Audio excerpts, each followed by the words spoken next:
Welcome back viewers. Break के बाद दोबारा हम आपकी खिदमत में हाजिर हुए। अगर बात करें in terms of champions trophy, तो चैंपियंस ट्रॉफी में अभी जो है बातचीत चल रही है, मुज़ाकरा चल रहे हैं। लेट्स सी पाकिस्तान इसमें जीत पाता है कि नहीं। आईसीसी की अदालत में पाकिस्तान अपना जो मुकदमा है वो जीत पाता है कि नहीं, ये हमें देखना है। क्योंकि पाकिस्तान पूरी कोशिश कर रहा है कि इंडिया हर हाल में जो है पाकिस्तान आ जाए। इंडिया पूरी कोशिश कर रहा है कि हम जो है पाकिस्तान नहीं आना चाहते। तो लेट्स सी कौन इसमें कामयाब होता है। तो एज पर इंटरनेशनल स्टैंडर्ड तो सारी टीम जो है, बड़ी बड़ी टीम जो सारी हैं पाकिस्तान में आ चुकी हैं, जिसमें ऑस्ट्रेलिया भी शामिल है, इंग्लैंड है, न्यूजीलैंड है, श्रीलंका है। तो सारी टीमें जो बांग्लादेशी में आई, तो टॉप की टीम जो है पाकिस्तान आ चुकी है। और हम उम्मीद करते हैं कि अब इंडिया भी आए, इंडिया को हम खूब इज्जत देंगे। तो अब इसी टॉपिक पे जो है हम बात करते रहेंगे, लेकिन थोड़ा सा पाकिस्तान की परफॉर्मेंस पे भी बात करते हैं। जो पाकिस्तान ने अगेंस्ट ऑस्ट्रेलिया जो है खेला और T20 में जो है पाकिस्तान को वाइट वॉश हुआ, थोड़ा सा उस पर ही बात कर लेते हैं। अगेन हमें याहिया खलील ज़मान साहब ने ज्वाइन किया है। Welcome back sir. बहुत शुक्रिया अली, थैंक यू सर। अब थोड़ी सी पाकिस्तान की परफॉर्मेंस पे आते हैं। पहले आपने इंग्लैंड को सीरीज हरा दी 2-1 से, फिर ऑस्ट्रेलिया को ऑस्ट्रेलिया में हरा दिया 2-1 से। लेकिन अगर T20 की बात करें तो प्रॉब्लम्स तो वहीं एग्जिस्ट कर रही हैं T20 में। पाकिस्तान सीरीज हार गया 3-0 से, वाइट वॉश हुआ पाकिस्तान को। तो ये इसके बारे में थोड़ा सा बताइए कि कहाँ गलती हुई हमसे, बल्लेबाजों ने उस तरीके से इंटेंट नहीं दिखाया, या बॉलर्स की कोई मिस्टेक थी, या फील्डिंग की बड़ा इशू नजर आ रहा था। क्या चीज बेसिकली है जो पाकिस्तान को जिसने मैच हरवाया? देखिए नहीं, ये जो भी तब्दीलियां होती है ना, वो पॉजिटिव हो या वो नेगेटिव हो, वो ओवरनाइट नहीं होती है। ठीक है, सो हम लोग ये सोच कर बैठ गए थे कि अब रिजवान कप्तान बन गए तो सब कुछ बहुत अच्छा हो जाएगा। पहला नतीजा तो बहुत अच्छा आ गया। हमने देखा कि पाकिस्तान ने कितने सालों के बाद, 2002 के बाद, 22 साल के बाद तकरीबन ऑस्ट्रेलिया में वनडे सीरीज पाकिस्तान ने हराई है और जीती है वहां पर वनडे सीरीज। तो ये बहुत अच्छा साइन था। इसमें आपको टीम बड़ी जन नजर आई थी। फील्डिंग भी लड़कों ने अच्छी की थी, बॉलिंग तो यकीनी तौर पर बड़ी अच्छी की थी, और बैटिंग में जो एक स्टेप लेने की जरूरत होती है, जो सीनियर्स होते हैं बाबर, रिजवान, इन सब ने हल्के हल्के स्टेप्स लिए थे और टीम ने बड़ा बेहतर परफॉर्म किया था। सो एक ऑल टुगेदर एक बड़ी अच्छी परफॉर्मेंस थी जिससे पाकिस्तान जीता। अच्छा, कमिंग बैक टू T20 के यहाँ पर क्या हुआ। अच्छा, पहला मैच तो वैसे बड़ा अनलकी रहा। ठीक है, वो 7 ओवर का मैच हुआ, वो ना भी होता तो खैर वो कोई फर्क नहीं पड़ता था, लेकिन वो हो गया।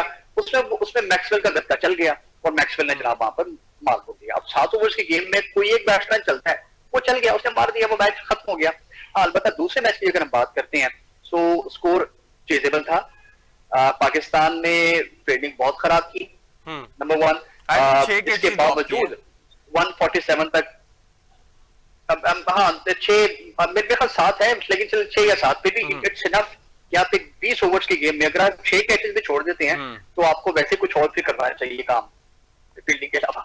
तो वो आपने कर दिया। इसके बावजूद आपने 147 पर रिस्ट्रिक्ट किया, मगर ना जिस तरह से आगाज था उनका बैटिंग का, मैट शॉट ने और वो जैक फ्रेजर मैकगर्क ने जो लाठी शुरू कर लिया था शाहीन और नसीम के ऊपर, वो ना वो तो बात तो बहुत लंबी चली जानी थी, लेकिन कंटेन किया। अब्बास ने अच्छी बॉलिंग की, सुफियान ने अच्छी बॉलिंग की, हारिस ने बहुत अच्छी बॉलिंग की। तो उन तीनों ने हाँ बहुत अच्छा पाकिस्तान को सपोर्ट किया। अच्छा, जब बैटिंग की हम बात करते हैं ना, तो चले विकेट्स गिर जाया करते हैं, इट्स नॉट अ प्रॉब्लम। लेकिन आप ये देखते हैं कि सिचुएशन इस वक्त क्या बनी हुई है। सिचुएशन के हवाले से जो गेम अवेयरनेस होती है ना, यहाँ पर लैक किया पाकिस्तान ने। बाकी सब ठीक था। अब देखें होता क्या है, बाबर आजम आउट हो जाते हैं, रिजवान आउट हो जाते हैं और शाहजादा फरहान भी आउट हो जाते हैं। अब हम नीचे जो मिडिल ऑर्डर और लोअर मिडिल ऑर्डर की बात हम करते हैं ना, अब उस्मान खान ने 50 कर लिया। ठीक है, अब ये आपकी जिम्मेदारी बनती है कि आप उसको साथ लेकर चले। आपके साथ इरफान खान नियाजी खड़े हैं। इरफान खान नियाजी एक स्पेशलिस्ट बैट्समैन भी है, ऑलराउंडर है वैसे वो। आप उनको साथ साथ चांस दें, उन्होंने चांस लिया भी बीच में थोड़ा थोड़ा। अब जब उस्मान एक गलत शॉट मारकर, मुझे नहीं समझ आता था कि वो इतना अनकैलकुलेटेड सा वो रिस्क लेने की जरूरत ही क्या थी। ठीक है, बस वो आए, मारा, वो मार करना चाह रहे थे। खैर वो विकेट उन्होंने अपना गवाया है, वो इतना अच्छा बॉल नहीं था, नॉर्मल सा बॉल था वो, बजाय कि आप उस पर आउट विकेट देते, अब उस पर कोई सिंगल डबल कर लेते।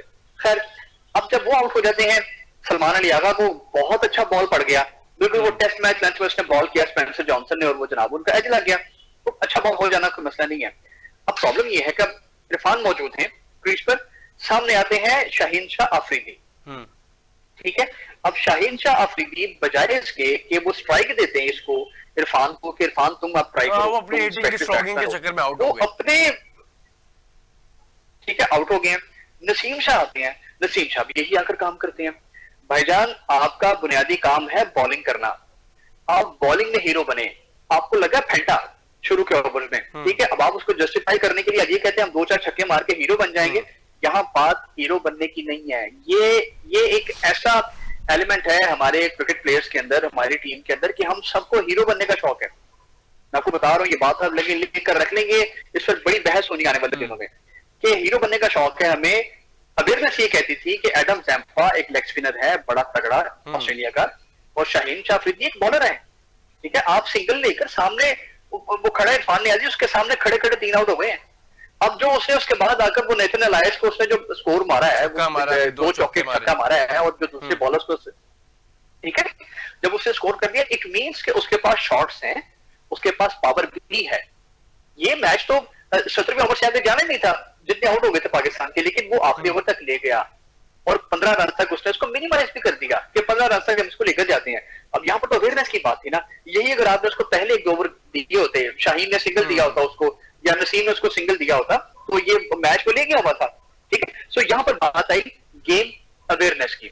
अगेन जब तीसरा मैच होता है तो मुझे ऐसा लगता है कि शायद ये टॉस जीतकर बैटिंग का फैसला शायद इतना अच्छा नहीं था, क्योंकि जब हमने देखा ना जिस तरह से बॉल उसका सीम कर रहा था स्पेंसर का, और वो जो बार्लेट है, जेवियर बार्लेट, वो लड़का बड़ी अच्छी बॉल इन आउट कर रहा था। अच्छा, जब बॉल का फिर रहा है तो यही आप कर लेते, नंबर 1। फिर ये हुआ कि जब बाबर आजम खड़ा है, ठीक है, बाबर आजम से आप तवक्को नहीं करते हैं कि वो आपको इतना तेज खेल कर देगा, इसके बावजूद उसने अच्छे स्ट्रोक्स खेले। अब जब पहले ओवर में आपने 12-13 कर लिया, अब बल्ले पर आपका बॉल अच्छा आ रहा है, तो भाई आप साजिदा फरहान साहब आप आइए और बाबर आजम का साथ दीजिए, खुद भी सिंगल डबल चौका मिले वहां पर मारे, आपने बिना थोड़ा सा स्पीड खाते हैं और आपने उसको दिया। आप देखें साहिबजादा फरहान, बाबर आजम, मोहम्मद रिजवान, सलमान अली आगा, ये 4 प्लेयर्स हो गए। ये सारे ऐसे प्लेयर्स हैं जो इनिंग्स को एंकर कर सकते हैं, इनमें वो उस तरह की एबिलिटी मौजूद नहीं है कि आप जाके धड़ाधड़ मारना शुरू कर दो और आप स्ट्राइक रेट अपना जबरदस्त रख के 160-70 के स्ट्राइक रेट से, जिस तरह तिलक वर्मा खेलते हैं इंडिया के, सूर्य कुमार यादव खेलते हैं, अभिषेक शर्मा खेलते हैं, या आप संजू सैमसन आजकल खेल रहे हैं, तो इस तरह की क्वालिटी नहीं है। तो आप नहीं समझते कि पीसीबी को अब कोई ऐसा स्टेप लेना पड़ेगा कि आप फखर जमान को वापस लेके आए, ओपनिंग उनसे कराएं, साहिबजादा फरहान को आप साथ लेके गए हुए हैं, लेकिन आप फखर जमान से ओपनिंग करवाएं, या आप एक आधा बैट्समैन ऐसा टीम में लेके आए जो थोड़ा एक्सप्लोसिव बैट्समैन हो, खुल के खेले, अपने आप को एक्सप्रेस कर सके, शॉट्स पे जाए, बड़ी रेंज हो। तो ये तो इस तरह अगर 4-5 खिलाड़ी आपकी टीम में ऐसे होंगे जिन्होंने बड़ा मजेदार सवाल किया अली, मैं मैं इसी पर आने वाला था। अगर मैं कहूँ ना, ये मुबालगा रही नहीं होगी वैसे, मैं जो बात कहने जा रहा हूँ कि अगर इस वक्त करंट सिनेरियो में जो एक प्लेयर का अगर आप नाम लेते हैं ना, कि जो मॉडर्न डे क्रिकेट के तकाजों को पूरा करता है इन अकॉर्डेंस विद बैटिंग, तो वो एक ही नाम है पाकिस्तान में, एंड दैट इज फखर जमान। ठीक है, आपने फखर जमान को इस सीरीज में ड्रॉप करके इतना बड़ा ब्लंडर किया है कि आपको शायद रात को नींद पता नहीं कैसे आई होगी उस इंतजामिया को जिसने ब्लंडर किया कि फखर जमान को ऑस्ट्रेलिया नहीं भेजा उन्होंने, ठीक है। सिवाय फखर जमान के कोई ऐसा बल्लेबाज नहीं है कि जो मैच को पलट सकता हो। अब कई मिसालें हैं यार फखर जमान की, चैंपियंस ट्रॉफी वाला वो 17 वाली जो जीती थी वो देख ले, आपकी जो होप्स अलाई की थी इस वर्ल्ड कप में 2023 के अगेंस्ट न्यूजीलैंड जब 400 चेज करना था, फखर जमान के अलावा कौन था जो ये कर सकता था? उसने आपको करके बताया, उसने आपको करके दिया। ऐसी सिचुएशन में आपको फखर जमान होती है, वो नहीं था, ठीक है। अब ये बाकी हमारे सारे प्लेयर्स हैं, ये स्ट्रोक प्लेयर्स हैं, जेन्युइन प्लेयर्स हैं और बुक्स के अकॉर्डिंगली खेलने वाले हैं। आजकल की मॉडर्न क्रिकेट में कोई एक आध प्लेयर ऐसा चाहिए जो आउट ऑफ द बुक्स खेलता हो, आउट ऑफ द बॉक्स खेलता हो, वो शॉट्स खेलता हो जो कि क्रिकेट की किताब में नहीं है, और वो फखर जमान खेलता है। वो स्लॉग भी करता है, वो कट भी करता है, वो बहुत कुछ करता है। तो हर वो बैट्समैन जो बॉलर की लाइन को डिस्टर्ब करने की सलाहियत रखता हो, उसका टीम में होना जरूरी है, दो नहीं तो कम से कम एक, ठीक है। अच्छा। आपने ऑस्ट्रेलियन ओपनर्स का देखा है अग्रेशन, जैसे हमने बात की थी, वो मैथ्यू शॉट और जैक फ्रेजर मैगर वो कैसे खेले यार आगे, तो उनके लिए कोई एक तो हो जो लाठी चार्ज कर दे, फखर जमान की जरूरत नहीं, या मोहम्मद हारिस की जरूरत नहीं। मोहम्मद हारिस के अंदर वो गट्स मुझे नजर आते हैं, वो थोड़ा सा अगर सिनेरियो में बैटिंग करने के लिए। अब पता नहीं वो पीसीबी के किस तरह के प्लान्स में है, आई डोंट नो, लेकिन जो करंट T20 साइड है पाकिस्तान की, उसमें तो मुझे कमी नजर आती है एक आउट ऑफ द वे जाकर खेलने की। अब फखर जमान भी थोड़ा नहीं है, सा तो फिर आखिरी आप सवाल आपसे कर बाबर लेते आजम हैं। निकल निकल के छक्के मारेगा। मैंने कहा आखिरी सवाल आपसे कर लेते हैं, उसके बाद शो क्लोजिंग की तरफ जाएंगे। अगर देखें पाकिस्तान कब अब जो सीरीज होने वाली है 24 तारीख को पाकिस्तान ने खेलना है अगेंस्ट जिम्बाब्वे, तो जिम्बाब्वे और पाकिस्तान की अगर बात की जाए तो मुझे तो लग रहा है कि लाहौर कलंदर्स वर्सेस जिम्बाब्वे है, क्योंकि आप देखें लाहौर कलंदर्स के वो प्लेयर्स भी बॉलर्स भी सिलेक्ट किए गए हैं जिनकी एवरेज कोई इतनी अच्छी भी नहीं है। अगर हम in terms of first class cricket देखें या हम इन टर्म्स ऑफ T20 देख लें तो वो परफॉर्मेंसेज उस तरह नहीं है, 30 से ऊपर की एवरेजेस हैं। और उनको जो आकिब जावेद साहब ने सेलेक्ट किया हुआ है क्योंकि वो लाहौर कलंदर्स के हैं, तो फेवरेटिज्म तो फिर भी चल रहा है। तो आप जो है कुछ ऐसे मोहम्मद ये इस पर देखिए अली, इस पर तो इतनी ज्यादा बहस हो सकती है कि आपको 3 घंटे का प्रोग्राम करना पड़ता है, ठीक है। मैंने चूंकि पॉडकास्ट किया जो आतिफ राना है उनके साथ, अब मेरे पास तो सवाल है, मैंने तो उनसे सवाल किया, लेकिन वो उन्होंने बड़े इसका स्ट्रेट जवाब दिया। उसने कहा यार या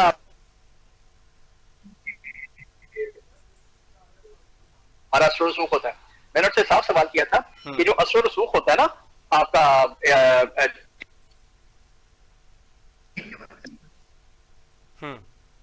PSL फ्रेंचाइजेस का, तो उन्होंने इसको बड़ा कैटेगोरिकली डिनाई किया था। लेकिन अब आकिब जावेद के आने के बाद मुझे ऐसा लग रहा है कि, और आपने भी तो मामला उठाया है कि यहाँ पर लाहौर कलंदर्स के प्लेयर्स बहुत ज्यादा उसमें टीम में शामिल हो रहे हैं। सो कहीं ना कहीं कुछ ना कुछ तो यार फिर सवाल उठाने का मौका तो मिलता है ना हम लोगों को भी कि भाई ऐसा क्या है। सो टूर की जहां तक बात है, मेरे ख्याल इनको चाहिए जितने भी लड़के नए लड़के हैं इन सबको खिलाए थे, ठीक है, इन सबके